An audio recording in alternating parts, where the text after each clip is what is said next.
Rwandan genocide. So we are honored to have Providence Nkurunziza here as our first survivor speaker and to talk about the Rwandan genocide. So Providence is a child survivor of the 1994 genocide against the Tutsis in Rwanda. She's an author, speaker, and advocate, as well as a commissioner with the Texas Holocaust, Genocide, and Anti-Semitism Commission. 5 of her siblings and 2 parents, along with the rest of her extended family, were wiped out during the genocide against the Tutsis. She was 11. As a survivor, Providence considers it her responsibility to bear witness to the atrocities of genocide, where millions of innocent lives were claimed in only 100 days, to save the next generation from falling into the same trap of experiencing such, sinister genocidal acts. Since nobody is immune to genocide today, and as I alluded to in my opening comments, how you challenged the room yesterday about what are we doing in the present moment.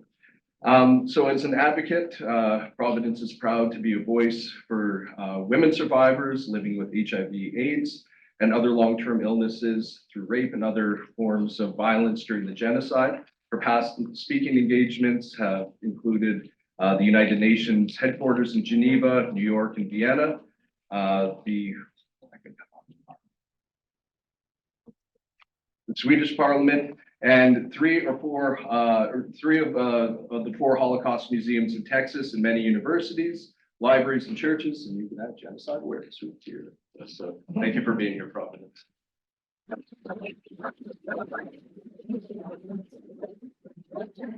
Good morning, everyone. Thank you so much for being here this morning. So we're going to watch a documentary movie about the genocide. It's going to shed a light about how the genocide was, the planification of the genocide and how everything was put in action in 1984. I will let you watch the video, and then after 15 minutes of 14 of the evaluation. Thank you.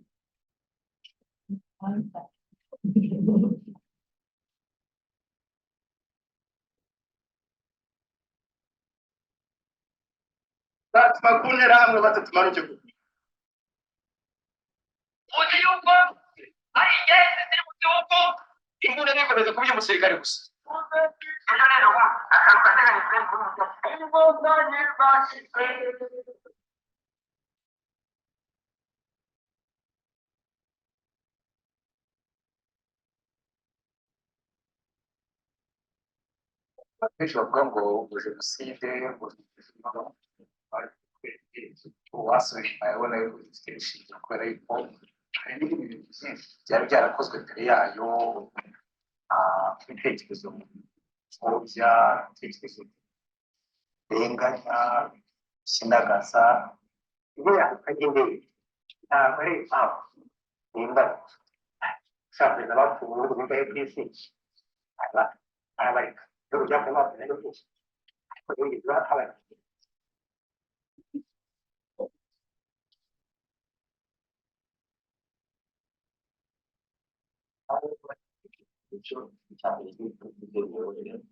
Abakoloni ababiligi bashakaga gushaka abakozi bo kubakorera akazi bidasabye yuko bashyira amafaranga, bagombaga rero gufata igice kimwe kigakora akazi abari bakagenda bagukorera, hanyuma rero gukora n'igihugu gusa nkaho burangire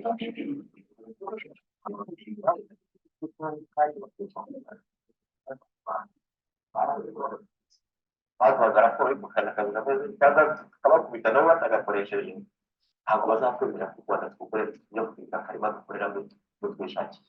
Niyo mpamvu bazafata ibya makosa yose bakoze muri gahunda zabo bakagera ku buryo abatutsi bakajya kwigisha amatungo abatunge abatutsi nabo ni kwazo. Mu gihe cyo kujya ku bwigenge ubutegetsi bwarahawe abavugaga ngo ni abahutu batsikamira bagomba kwigaragaza abatutsi. Abahutu ni ikivuga parti pour l'émancipation des Tutsis, aho kugira ngo abe ari u Rwanda ruhabwa ubwigenge hakabaho kwigaragaza kw'abahutu. U Rwanda twabayeho barwakiriye ahantu uruhare rwa parmehutu mu guca n'ubuce bw'abanyarwanda unashatse batangira kurebera mu mahisitoro za repubulika kuzakuvuga u Rwanda rwakubwiye nubwo ijambo rirerire ariko mu kurisoza aravuga ngo ndarangiza iri jambo ryanjye mbizi icyo cy'abanyarwanda ariko abatutsi izina umututsi n'ubutegetsi no gutumva n'abandi handitsemo icyanditsemo yose mwoye gukomeza kurema agatsiko k'ibishyimbo bitangira n'umupira leta kitamo bishingiye uyu perezida kagame yakoze yitwaga abagira amata rero yitwaga turatsinze gahini turatsinze kandi arabakaye turatsinze ikibazo abandi bandi ubu cy'abanyarwanda bose Rwanda yabonye bene y'ugabo tukazanama abanyarwanda batangiye kwitwa mirongo itandatu na gatatu hapfuye abatutsi bari ku gihumbi cy'abatanu bose bavugira ko yabarongo itegeko zirashaje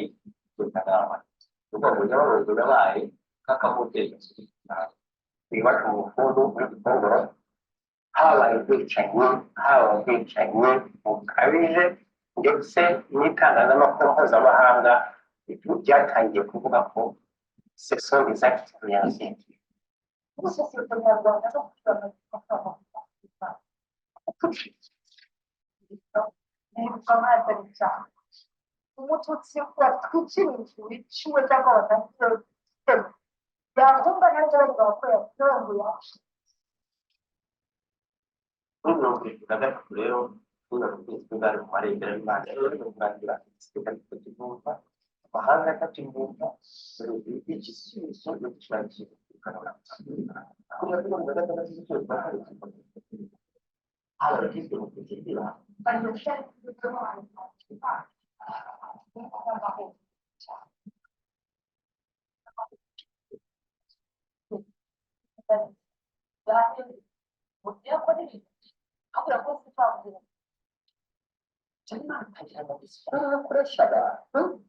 akabura tumwica abasore umwica babyara nawe ko mwashyinganye mwashaka abantu bakabigira n'ubuzima naho arashaka kuganya abaturage ngo barwaze no kurusana kundi tutazi ko azakemura we leta habyarimana yakoze ko umurongo w'abanyarwanda biciwe wenda mbere mu mashuri amateka y'igitabo yabaye amateka y'igitabo abatutsi baturutse muri etiyopiya no gutora muri kenya tujya no kuvuga ko twebwe abaturage bagomba gukora tugomba kwikorera izo njyagira tukazitema rero kumenyesha ko yari muri etiyopiya ko twese n'inyabarego bitagurega ikibazo cyaturirimba mu bihugu by'amajyambere wagira ngo tubyara imparadizo kuri jenoside byari bimaze kugura umurongo w'ibiti ko mu bayobozi byavuga yuko hari abatutsi bapfuye haba abakorera bakamenya abakozi ari wabo waratutse bakamenya n'abatwabashyira bakamenya abana noneho kwari gutegura urwango umwana agakura n'ibyiringiro agafite igihugu urugero navuga igihugu ikigo gikorwa kiringaniza rero iwacu iya uwo twiganaga kubera kandi umusirikare tumaze kumenya ko ari umututsi ariko rero mutubwiye wowe twakanda tumaze kureba abatutsi ibyo kibaye nashaka kuvuga icyenda yinjese umugongo ni urwego umuryango w'akandida uwo mwana hafi yaza ngo umusangire kugasoma twite cyangwa twari dusanzwe dusanga impamba tukagira kumureba agezeho atwite mu Israel areka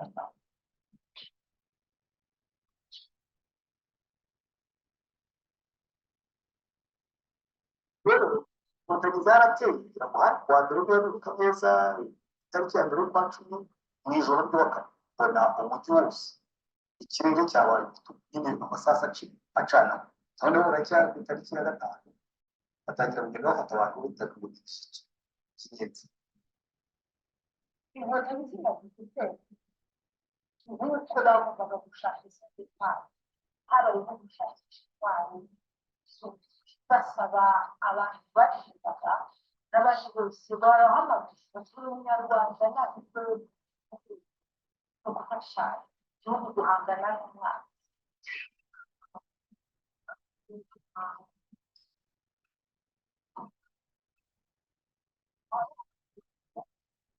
birakomeza kugeza kuri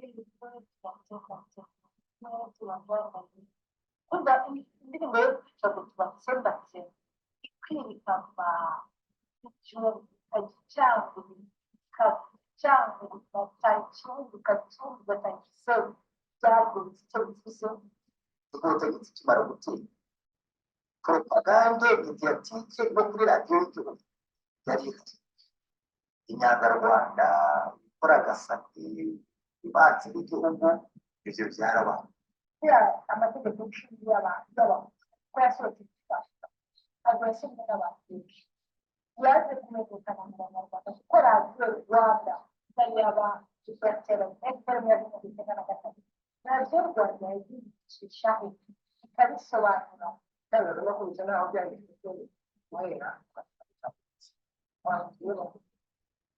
fpr yari ushaka kuvuga radiyo ntavuga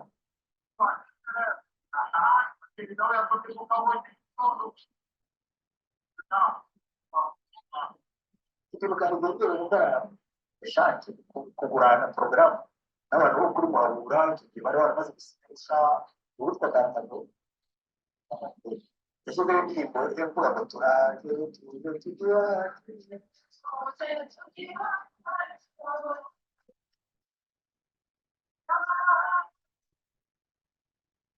atangira kuvuga waraje muri ibisugerezi byabo ugabo tukazimwe mwiteguye ibitanda byanyu mubigaho wabuze tori nabo mutema ndabyibuka neza rwose icyo kiganiro nawe twumva ati indirimbo nziza arayishe ati ibintu byiza baririmbaga tuje tukiwacu arabihimbira ku buryo n'uwari wabyutse arabihimbira arabyatsi rwose ya propagande azikuka ari bukore cyane byose byari amata agasukamo amasazi hari ikintu gikomeye cyakoreshejwe n'ubu kidasanzwe ibishushanyo bya kacyiru byakoresheje ibishushanyo bitandukanye bashushanya ibipozasiyo ariko yashushanyije reka wenda kubera ishusho yo muri mirongo icyenda na gatatu hari ishusho rero ubona aho inkotanyi no kuba restrictive Paul Kagame bazamukotanyi kibatashye noneho uwari yashushanyije yakorewe ugasanga umuhanda bagendaho ntabwo ari umuhanda zasiteri n'abaravuga mu giti mu kwezi kwa mbere icyenda na gatatu bagusura bavuga ngo kinirira bigugwe ku kibuye mu bugesera abatutsi barishwe barasenyerwa ntabwo indege yari yagwa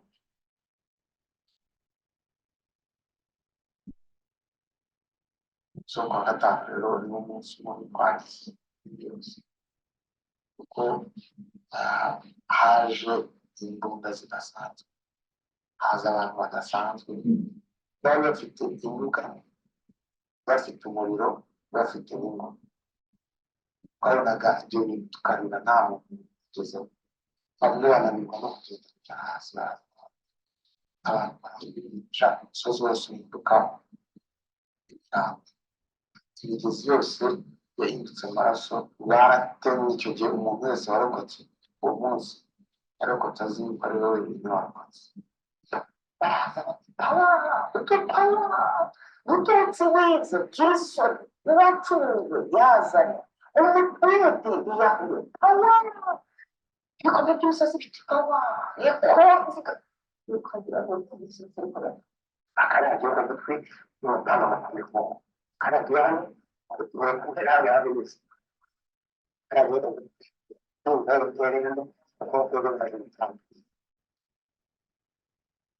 basohotse mu kiliziya batora indirimbo ivuga ngo twari mu gisaza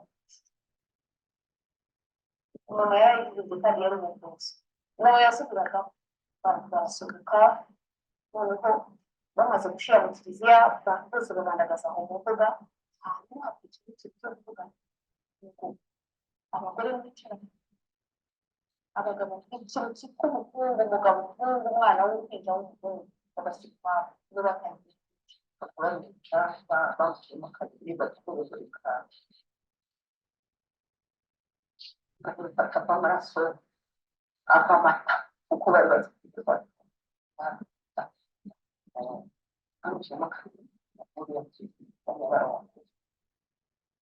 abana ntabwo kitajyanye guhaha bongeraga babazi biramutse nabi kubera jenoside umuntu uteye navuga ngo nabi no kuyihakana bikaza ko buriya hari impamvu zibitera imwe niyo ngiyo kugira intungane kugira innocent kugira inzirakarengane ariko harimo n'ibyo kuvuga ngo n'umwana wanjye uzakura atazavuga ko nari umugome ko nari ntabwo wategura ikintu ngo gikore bagikore ureba we murabizi uburyo ngo nticyaba arabizi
Good morning again. Thank you so much for your attention. I appreciate your time to be here with us. I am honored to be in the room with my cousin, with his girlfriend. As I'm standing here for commemorating and remembering the genocide victims that was back in 1994. It's sure is an honor for me to stand here as we remember over 1 million of innocent lives perished during the 1994 genocide perpetrated against Tutsis in Rwanda. I would like to take this opportunity to thank everyone for your attention and for your time. I know how busy we all are, so it's an honor to be able to have an audience that I can share my story with.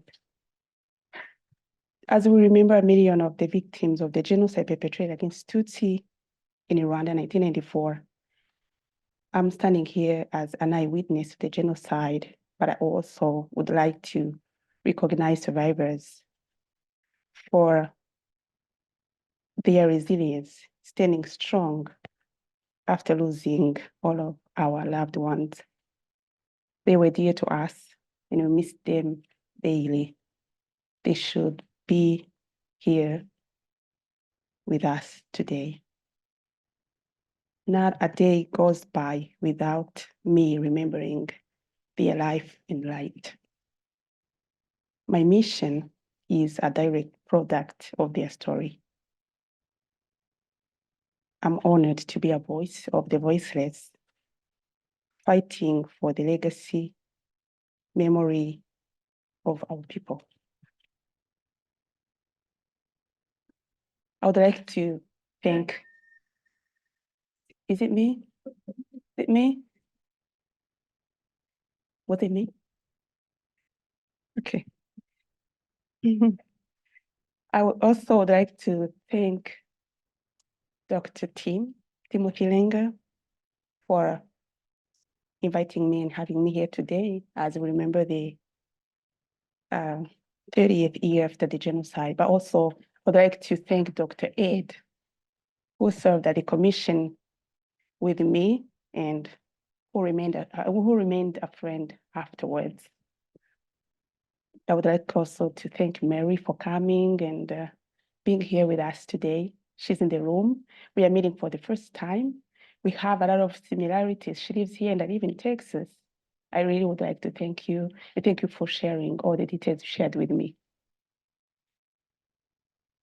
So I will be here sharing a survivor's account, but I'll be able to touch base on other stories of the victims, because when I share my story, I just don't want to focus on myself or my family, but I want to be a voice. As we said before, I would like to be able to share my story, my family's, of course, but also accounts of other victims. The words we know they said before they were killed were those they were not able to share, the pain they endured, but also the torture, painful death they were put through. Babies, men, women were witnessing agony before they were killed.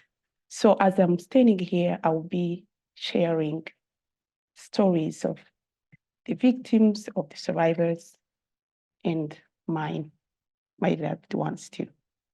I would like to talk a little bit about Rwanda, and then I can dig in my story and other survivors and victims' story afterwards. Rwanda, also known as Pays de Mille Collines, which is a land of 1,000 hills, was first colonized by Germany and secondly by Belgium, of course, which makes it be a Pays de Mille Collines before its country of 1,000 hills. This translates to the reason why it started as a French-speaking colony located in the East Coast, a Maryland size. It is a Christian dominant nation. I grew up in a loving family of 8 children. I was the 5th. I was lucky to belong in a loving neighborhood. My father was a nurse. My mom was a staying-home mother. My father was always on active duty, fighting for the well-being of the community.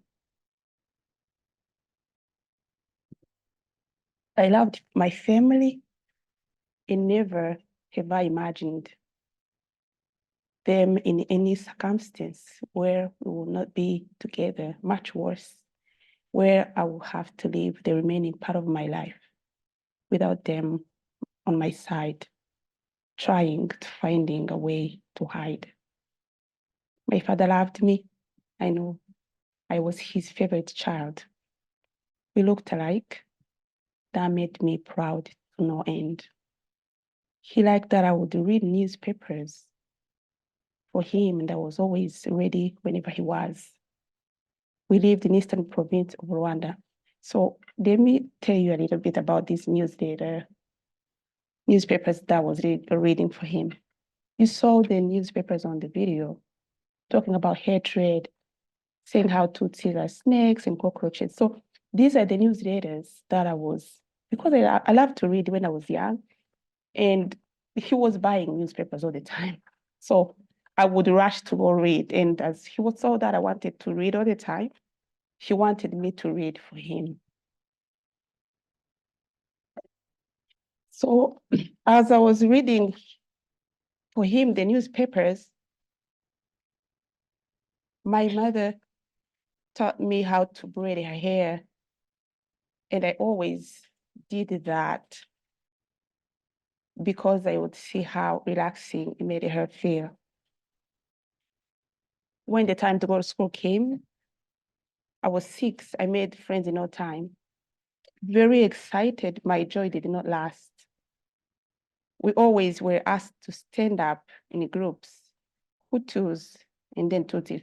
So the Hutus and Tutsis were the ethnic groups in our country. And I didn't know about this until the genocide really came. Before, no Tutsi parents would be able to, to talk to their children about their ethnic groups. They didn't tell us. Even our older siblings never mentioned this. So every day a teacher would ask us to stand up. If you're a Tutsi, stand up. If you're a Hutu, stand up. For me, I was always standing with Hutus because my friends were Hutus, and my friends were laughing at me. They would say, you remain seated. Your turn will come. Remain seated until Tutsis are allowed to stand up. So I always got this wrong, first because my friends were Hutu, and second, because I did not know I was Tutsi.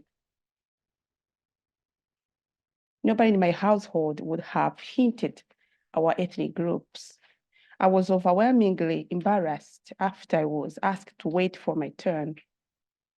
Students during recess always taunt me that we are nothing short of a minority, and the day will come for them to finish us all.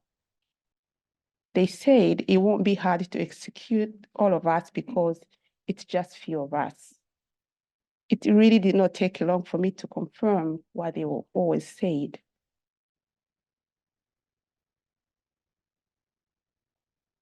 So, morning of April 7th, I was not home with my siblings, my 5 siblings and my parents. I was visiting a family member. The same day I was getting ready to go back home. My bags were very well packed. I was ready to leave and go back home.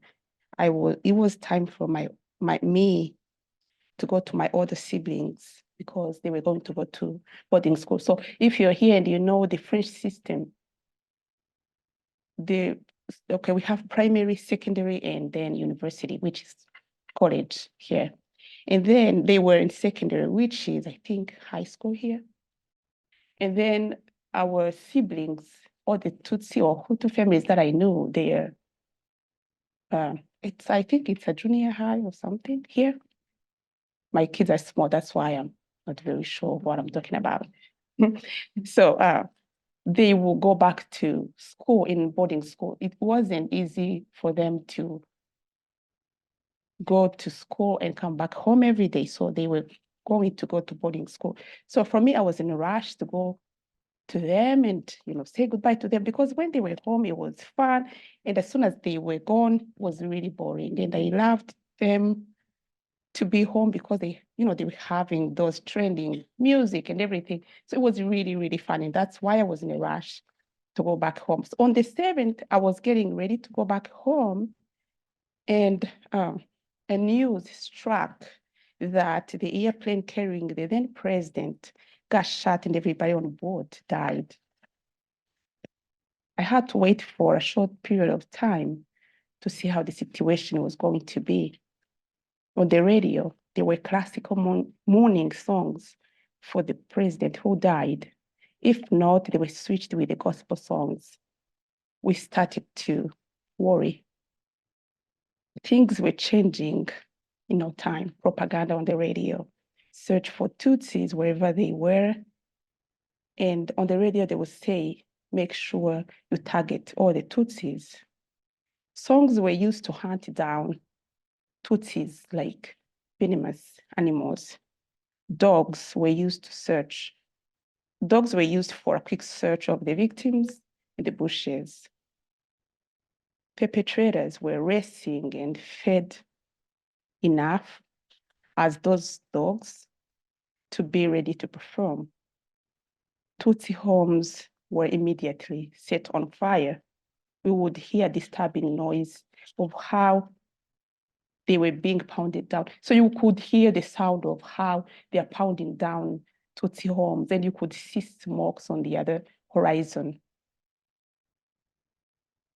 A crowd of Tutsis, though, started to run and not knowing where they were going. Tutsis rushed to churches as well as to the administrative offices, fighting for their safety, where they were mercilessly slain. So the reason why I mentioned that our country is a Christian dominant, I was hinting of how Tutsis were running to churches, trying to hide.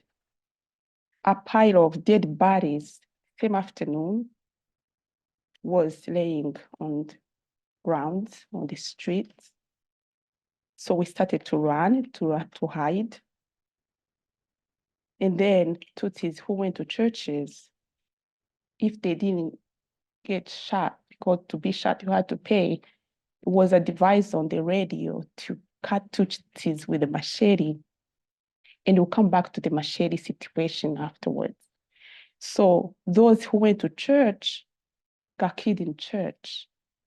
Matter of fact, we have a bunch of memorials in the country that are churches. So we have like 3 that are churches. They made them, those churches became memorials because of the piles of Tutsis who got killed, these churches. Of course, the administrative offices too. That's where every citizen would run if something is wrong. But in our case, policemen, bodyguards, those, armed forces, they helped perpetrators. Whenever Tutsis tried to fight the perpetrators, they will ask for help to these armed forces, and they will come and start to shoot the victims who are trying to defend themselves. So men would throw stones at the perpetrators. Women and children would pick stones to hand them to the men to try to fight for themselves. So even if 1 million of people died, at least they tried to defend themselves. They tried, but they were at the end defeated because of how much, strength and team working with the perpetrators. The perpetrators I'm talking about, the youth that was trained to kill with neighbors, friends, and armed forces. So as we were running, Tutsi dead bodies were floating on top of the rivers and the lakes. Perpetrators had radios and whistles as a tool of communication. So you will hear a whistle, you will know something's about to go down. Successful families of Tutsis got killed right away with their children. Other men and women were sunk in the lakes. Victims, especially young girls, before they were raped, they opted in to throw themselves in the toilet pits or sink themselves in the rivers because they will see a machete and they started to cry. You saw that on the video. Deadly parts of the body were targeted: necks, face, chest. Tutsi had to be killed with a machete. To be shot, you had to pay. Imagine paying for your own death. Parents experience their children being killed in front of them, or their turn of being dehumanized to finally being killed in front of their children. So parents would beg these perpetrators to kill them before they kill their children. And they will beg them, please, like if it's a mother, please don't rape me in front of the children, or don't torture my kid in front of, don't torture them in front of me, or kill me first. If I have to choose, kill me first, or shut us. But they said, we are advised to cut you with a machete. We can't shoot you. We just have to put you through a painful death. Children were buried alive. They outsmarted them and lied to find toys for them and cakes and candies, and kids, they will run as a mass and they will go somewhere and they tricked them with these toys and everything, kids love, and they will bury them alive. And kids, I heard a story where a kid said, why are you throwing sand in our eyes? We can't see what's happening. So the kids will ask the perpetrators, why are you doing this? They were buried alive to a point. They didn't even know what's happening until they found themselves already buried. Women, of course, they became a tool of genocide, as they always are. Tools of war, they were raped and mutilated. sexual assault by perpetrators or armed forces in the country became a new normal, victims were finally executed or had their clothes taken off of them to be left and mocked at. Women were ruthlessly dehumanized. The whole month of April, the situation was getting really worse and only darkness and confusion reigned. We tried to hide in bushes, swamps, empty homes. The killers took a break during the rain and resumed killing after the rain had stopped. You understand that during the rain was a break time for us. And during the same rain, it was our chance to switch hideouts. We thought we would be killed every day. So all of the 3 months, 100 days, from April through July, as you understand, it's really hard to explain all the details that went down in 3 months, especially that days were longer than usual. So we couldn't track time. You couldn't get ahead of what time is it, unless you could, see how the sun rises. How can you know if you're hiding somewhere you're not supposed to be seen? We really lost track of time. I always was thinking I was the only one alive, as I was even very young. I never seen such a thing in my life. I know all of my family members got killed. And because of being raised Christian, I was thinking, I know we're going to be dead, we're going to be killed, or we'll be dead and we'll join again in heaven. So during the period of 100 days, we were failed. We were a population that was failed. Imagine being killed, being cut with a machete. The international community knew about this plan going on. Let me start with the USA. President Clinton was in the office.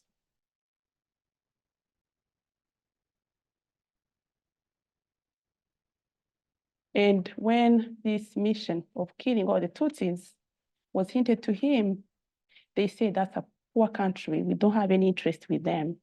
So we're not gonna get involved. This is one case. And then the second, the international community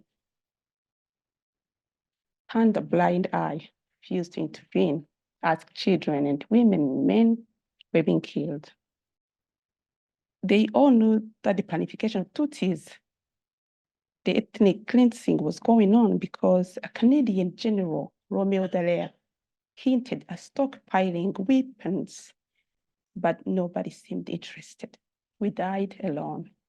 Victims first sought refuge, churches, as I said, but that was vain. I will be clear, the US refused to intervene as there was no mutual interest with our country. January 20th, 1994, 3 months before the genocide, Dallaire made a chilling discovery. An informant warned him that Hutu government agents were planning a bloodshed.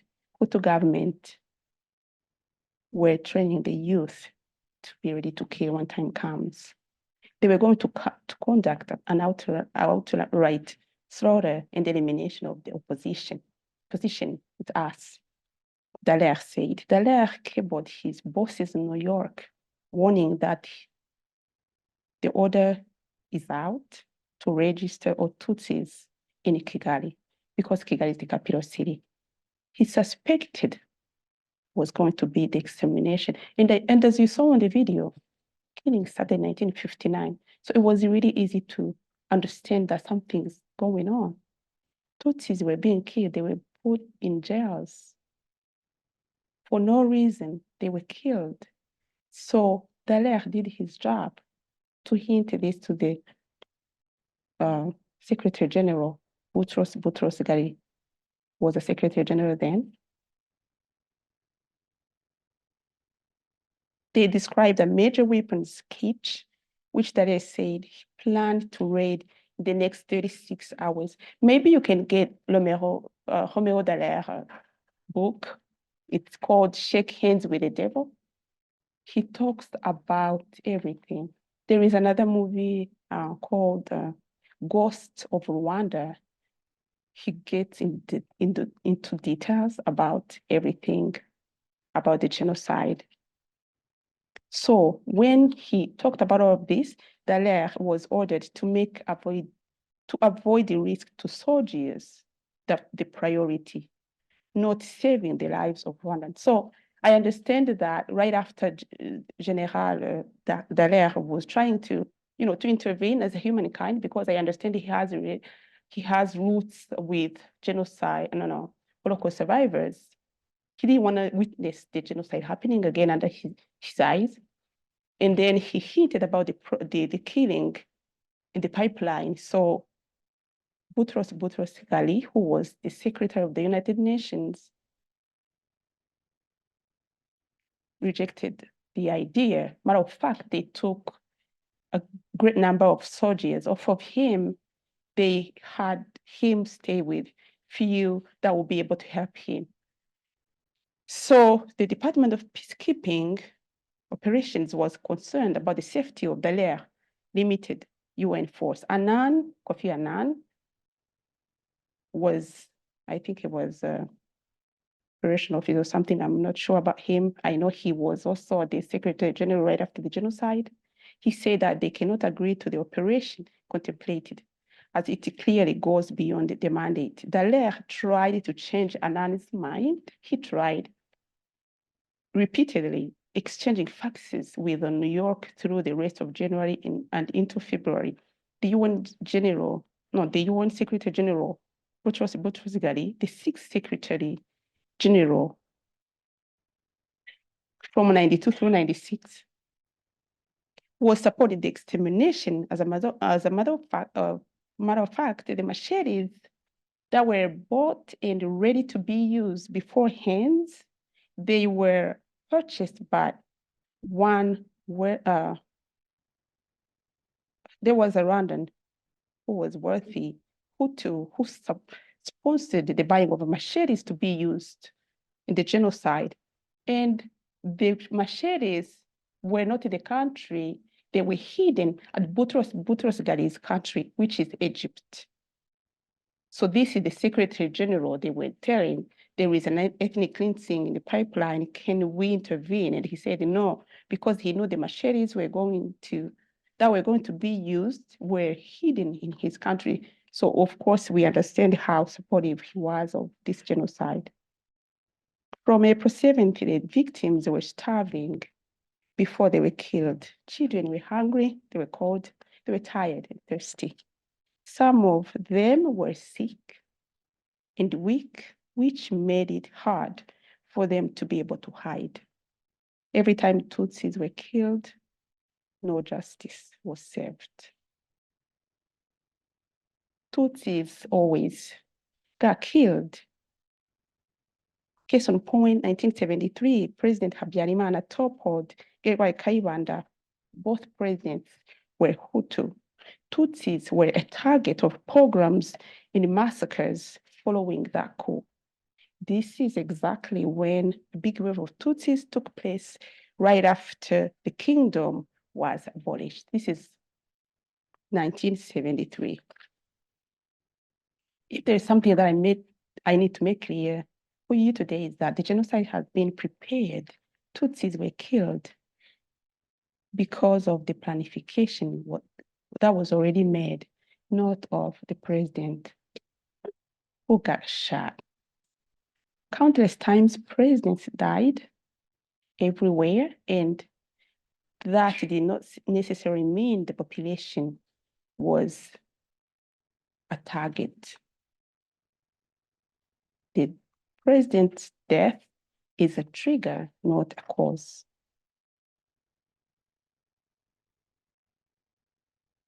You can ask yourselves, how did they survive? What happened? We understand nobody, intervened. How did they survive? So 1959, right after the kingdom was abolished. So Tutsi crowds went to find asylum in the neighboring countries, which are Uganda, Burundi, Tanzania, and Zaire. Zaire was its former Zaire, which is Democratic Republic of Congo, and they went to live in those countries to avoid being killed and being harassed every day.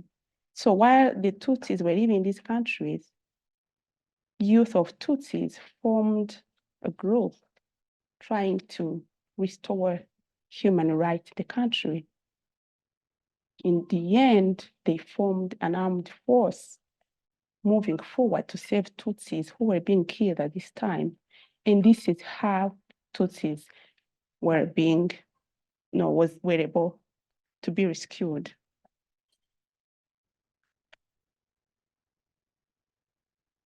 I would like to talk a little bit about the military. So during the genocide, our leadership contributed and prepared the genocide. And then the military forces intervened in killing Tutsis, shooting them, abusing women, sexually abusing women. But we have another good side of military forces that saved us. And that's the people on power today who were able to save Tutsis who were being killed. So I was trying to show you how we got killed by the military forces, but also we got saved on the other hand by the military forces. Leadership can kill the population, but the leadership, good leadership can also save the population. Right today the country is safe because of good leadership, but we got killed because of a bad leadership that was in place, only dividing the population.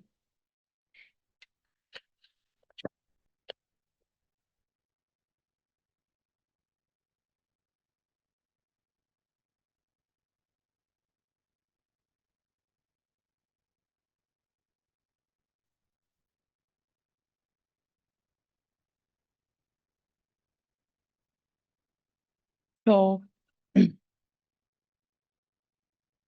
kept hiding and hiding, trying to see every day. I remember one day, the head of the killers got to a place where we were hiding, and they always were counting those who were still alive. And I remember he came to us, like, it was 7 of us. Every time we were hiding, you would think you were the only one. To a point, you will see others who were survivors. It didn't really matter to be a survivor at that time because people were screaming, women were being raped. You wanted to be killed and, for you being taken care of. Because as you kept living, a machete was waiting for you. And I remember head of perpetrators in the area, he didn't know me. And this is the reason why I survived. Some survivors were able to be still alive when the RPF Wotanyi that saved us they were fighting, and luckily few survivors were still alive. I was lucky to be one of them because I was living in the area where nobody knew me. There is other cases where people will be killed because they were living in the area where nobody knew them, and they will kill them in no time because they will think you are a Tutsi. So you may wonder, how did they, get it? How did they know this is a Tutsi and this is a Hutu? So we had IDs. In our IDs. I was young, I didn't have an ID, I was 11. I think you had to be 18 or 16, I don't remember. But based on the ID, they were able to tell you a Tutsi and Hutu.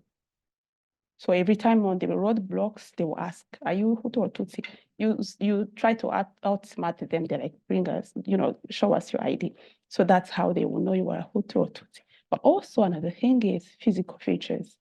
I didn't talk about it, but you may know, and I think on the video they mentioned that they said, we are coming from the former Abyssinia, current Ethiopia, and we are strangers that will have to go back to our own country. And the only way, if we don't go there by ourselves, they are going to force us through the rivers. You understand that you can't be able to go through a river without being killed. And that's the one that they did when they will kill Tutsis and sink them in the rivers. Right after the genocide, it was chaotic. The country was destroyed. Our homes that used to be a family memory were grounds, fields. You will see cows trying to feed themselves on these fields. And until today, this is how it looks like. We lost so many people. And I would like him to stand, I know. Let me have him stand. He's my cousin, my mother and his father were cousins. So his grandfather and my grandfather were siblings. And his grandfather's family, which is my grandfather as well, they were completely wiped out. Nobody survived. And survived because, of course, that was a luck. He was in Kigali, they lost siblings by his grandfather's family. And how many were they? About how many? Do you have an idea? Your grandfather, yeah, the whole family. They were 105 and then 89 of them were killed. So the survivors were roughly 12 people. So Wow. 9 were killed. Then there are a few of them that we lost. We don't know where they are. We didn't find their bodies. Maybe we spent like the last 30 years thinking like one day we're gonna find them. Because if you lost somebody and then you can bury him or we keep thinking like one day I will see him or so like there were almost seven people of them, so we don't know if they are already killed or some way, but we believe in 30 years, so we believe they are dead, maybe they are going to the river or some way, but how it is. It was not easy, at that time I was 5 years old, almost 6. And then we were in Kigali. Kigali is the capital city of Rwanda. So our extended family were living where you can call nowadays countryside. It's like 45 miles away. And then at that time, there were no phones, so we didn't know what really is happening to them. But we were believing that the majority of them, they're gonna survive, which they didn't. And then I remember one of the militia came to tell my mother, your extended family, they are already killed. So you are on your own. So you have to choose whether we kill you right away or you can wait at least a few weeks and then you can kill you with the remaining neighbors. And then my mother chose to be killed before she saw how they're gonna rape my sister or my auntie.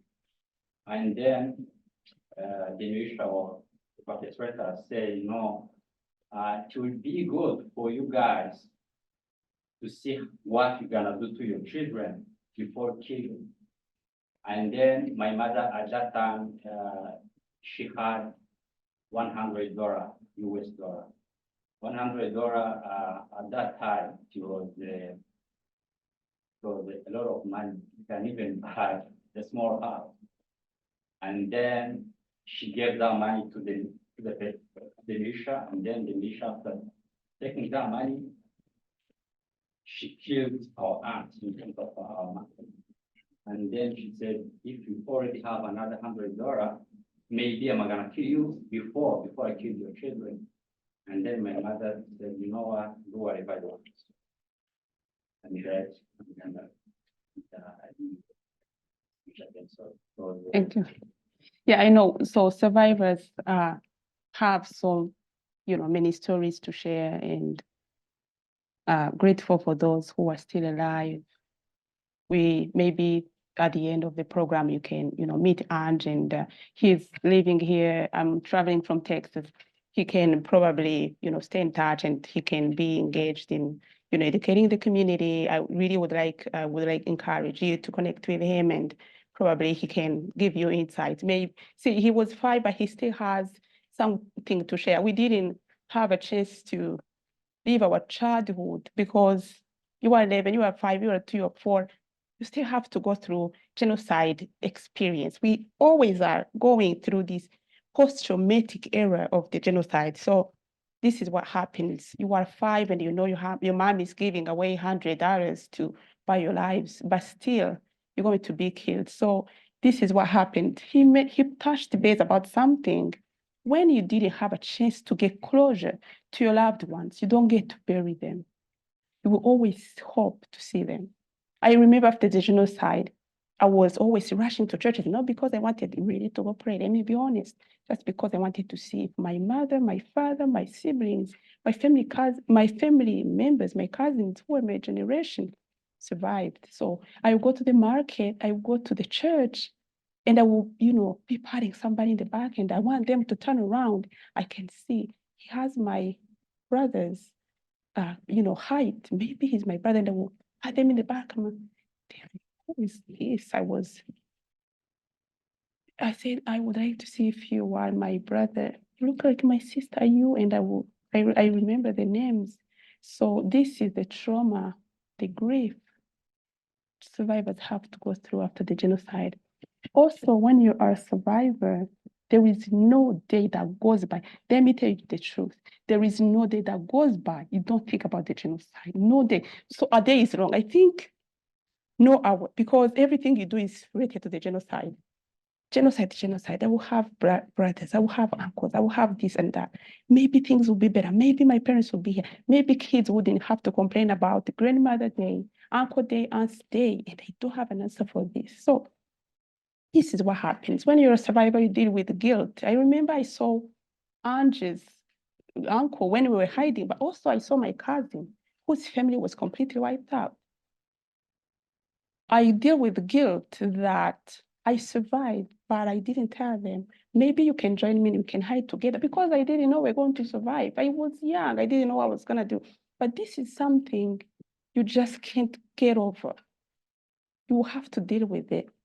You're sitting by yourself, you have, you are lost in your ideas. Maybe I would have done this. Maybe if I would have, had to travel with my little sister to this neighborhood when the genocide struck where I was staying, maybe we'll be alive. So it's too much to talk about when you're a survivor. And as days go by, genocide experts in the room, they know that you understand genocide as time goes by. I remember right after surviving, my grandmother was alive, and I remember she said, what am I gonna do with these kids of my child? So two of my sisters survived, and she was worried. She said, I'm poor. I have no means to send them back to school or to afford the life they used to live in. So God, how am I gonna do this? So she didn't have an answer, and she said, she told us one thing, that we're going to pray, going to cling on God's grace and power. As orphans, we'll be praying, and as a widow, she's going to be praying. So it was a rough time, But thankfully that right after, like 2 days after our father's brother, youngest brother, was alive, he was in the capital city as well. He came to get us and he took us in, and this is how we had to go back to school, graduate, and then I got a volunteering job at the Genocide Memorial Center, where as a survivor, I saw how this is a responsibility for me to educate, as I was seeing people from America, from Europe, from Australia, coming to the genocide to learn from the genocide. And as I kept working, I saw that no one is immune to the genocide, because the museum, we had Holocaust section, we had children's section, we had other genocides, including ours. So I feel like it's my responsibility as a genocide to bear witness, because genocide can happen again. We were talking about genocide. It's not a genocide, but it's mass killing in Congo. People who are being killed, they look like me. Physical features count. If I have to travel to Congo today, or Andrew and Angela will be killed, which is a really hard situation to understand, that they are being killed, they are cut, they are cooked right after they are killed, and the perpetrators, they can show the picture in the plate where they're serving the meats of the victims. So this is something that is going on as we speak. So genocide can happen at any time. I'm not only, touching base about the genocide, but also I'm touching base about mass killing, mass atrocities, the loss and the grief you endure, how life is changed right after. It's not something that I can wish as a survivor for another person to go through. So I would invite everybody in the room to, do their own research about what's happening in Congo, and let's all commit to raise awareness of what's happening, because these people are dying as we were. They know nobody's going to intervene. They are being killed ruthlessly. It's been 30 years after, but still we don't have any solid measure in place to save them. I'd like to mention a few points, and then maybe we can handle Q&A.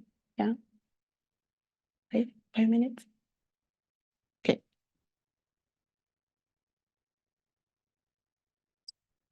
Yeah, I would like to invite everybody to fight for our social fabric, to educate and raise our children with dignity, and to make sure we are protecting our own community, because as you can understand, if we get to protect our own community, we don't need the international community to intervene, since our communities are already protected. So let's all aim to make sure our surroundings are safe, and we can do this. Thank you so much. I appreciate your time again, and I hope I was able to share all the details about my experience. Thank you so much. I've got a 5 minutes for questions. Want me to stay here? Yeah, if you can answer. I can see. You gotta vote for.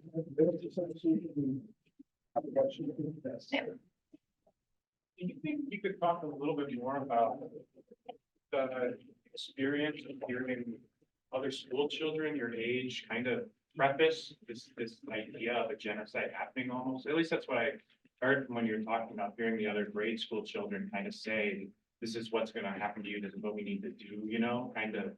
Could you talk a little bit more about that? Of how the children were telling me? Yeah, before I thought you mentioned that before it occurred, you were in grade school and other children kind of prefaced it, kind of Yeah. talked about something before it happened.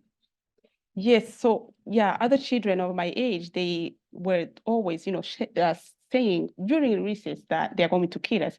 So they got this from their parents because the parents were able to educate their children about their ethnic groups, but our parents never hinted to us that we were Tutsis.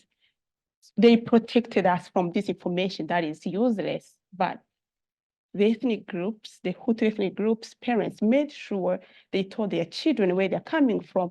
Matter of fact, to prepare them in the genocide, because you could see children of my age, I was 11, killing a man who is their father's age, or making them sit down, intimidation. Imagine a 10-year-old, 8, 7, intimidating you to grab a machete and cut them because Tutsis were dehumanized. So the information of their ethnic groups were, the information was shared in their household, so they were informed. This is, when I'm talking about this, it's about what information do we have to share with our children? Are we equipping them with a good information that is going to help them go out and spread peace and kindness and love? So that's what happened. And as soon as the genocide started, children were able to grab a machete, and those who were not killing because maybe they were young, they would denounce where people were, hiding, because on the radio they would say, even if you're not able to kill, just make sure you're helping the perpetrators. Denounce where Tutsis are hiding. So this is what happened with the children. I hope I'm answering your question.